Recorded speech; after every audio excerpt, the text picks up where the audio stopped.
Traveling around Europe this week, I was reflecting on the title of this conference, Game Changers, and what constitutes a game changers. And actually, I would differ from my colleagues and say that the reality is it's not business that changes the game. Yes, they come up with ideas and they produce products, but the real game changer is the consumer. The real game only changes when someone embraces an idea and buys a product. The game changer is the consumer.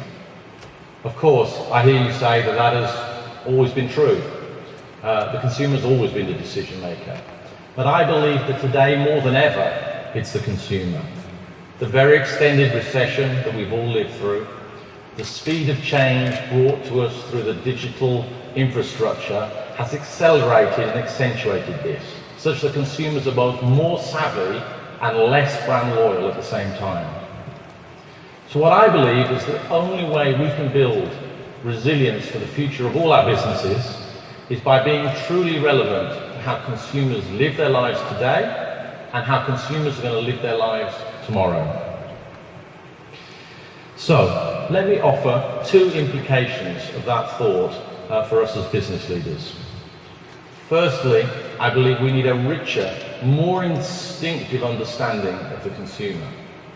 In this era of big data, especially in this era of big data, it's often a possibility to get lost in all the numbers and analysis, because we know more and more about the consumer every day.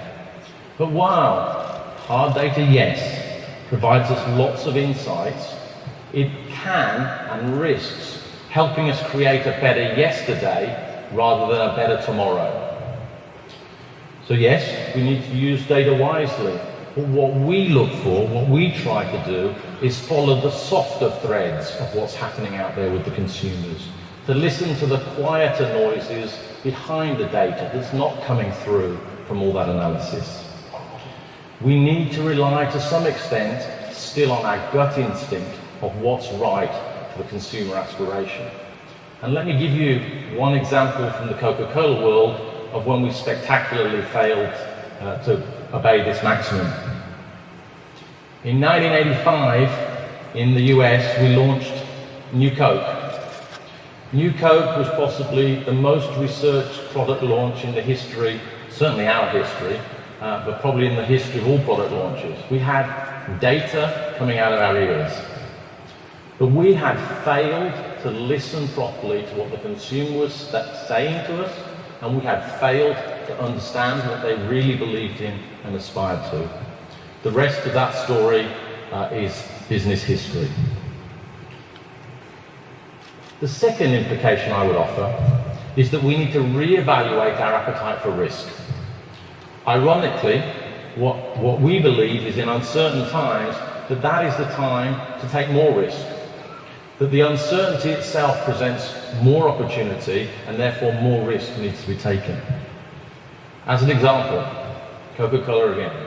As a global company, 128 years of history, one of the most valuable trademarks in the world, you can understand and imagine that we have a lot of people who spend a lot of time trying to stop young brand managers doing anything stupid with the trademark. Well, imagine you're in that meeting. Along comes this Australian brand manager and says, I've got a brilliant idea for a marketing campaign. I would like to take all the bottles and cans, I'd like to take off the trademark, and I'd like to replace it with names. I'd like to put Bruce and Sheila and Dave and Nick and Ed and Sharon and Tracy, and I want to replace all of them. Risk aversion, legal advice, many ways we could have killed this idea. But luckily there was an instinct in there that said the consumer is looking for more personalization.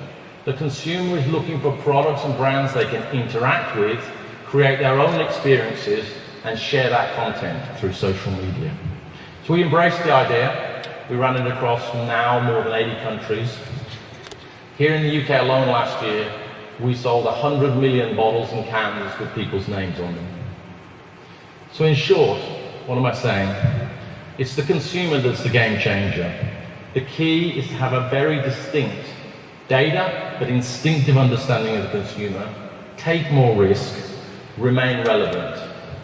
It's being relevant that builds resilience, and in the end for us, resilience is relevance and relevance is resilience. Thank you.